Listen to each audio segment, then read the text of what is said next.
I think we have to change our mindsets about war and stop all war. Never mind just nuclear disarmament, just stop all war. Then you don't need nuclear arms.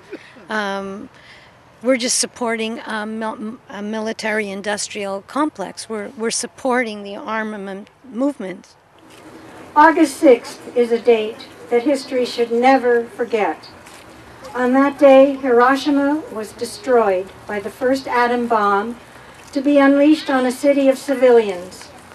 In the 3 days following, the shocked and disarrayed Japanese government was unable to arrange a swift surrender. So, the United States dropped another bomb, this time on Nagasaki, an action that historians now say was totally unnecessary from a military standpoint. From a humanitarian point of view, it is beyond comprehension how any government or any president could inflict such horror on an already beaten enemy. This is a bell, Sadako's bell. You remember 1,000 planes story.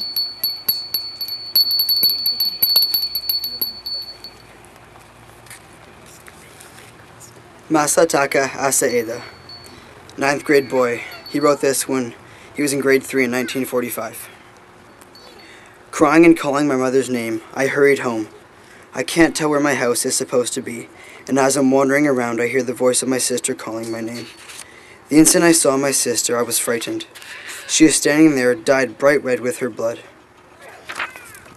When I look at myself, I find that the skin is peeled off both arms and both legs and is dangling from one side.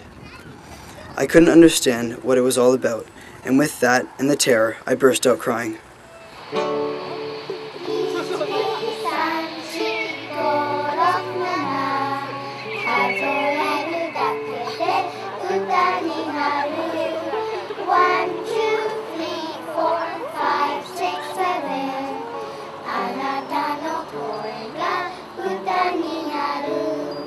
Wanted to remember the people who died from the atomic bomb. Yeah. Well, we came here to sing and to remember the people who died in Hiroshima and Nagasaki from atomic bombs. Canada had a major role in the development and production of these two bombs. British Columbia provided crucial ingredients.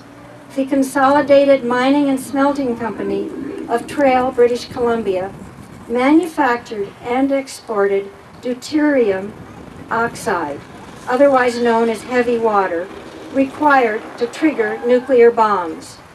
The depleted uranium used by our soldiers and the American soldiers in Afghanistan and Iraq don't only make things miserable for the inhabitants there, for ages and ages and ruin the land, but also our soldiers coming back have depleted uranium sickness, which carries over into their families and children that are not yet born. It is obvious we have stunning abilities to produce terrifying weapons. It is also clear that we are equally capable of constructive solutions to those same problems that tend to drive us into competition and war. It is this mindfulness for others that can calm the storms of political fear-mongering and selfish, short-sighted actions of parties and governments. It is this mindfulness for others that can build a healing society and a healthier planet, resistant to destructive forces.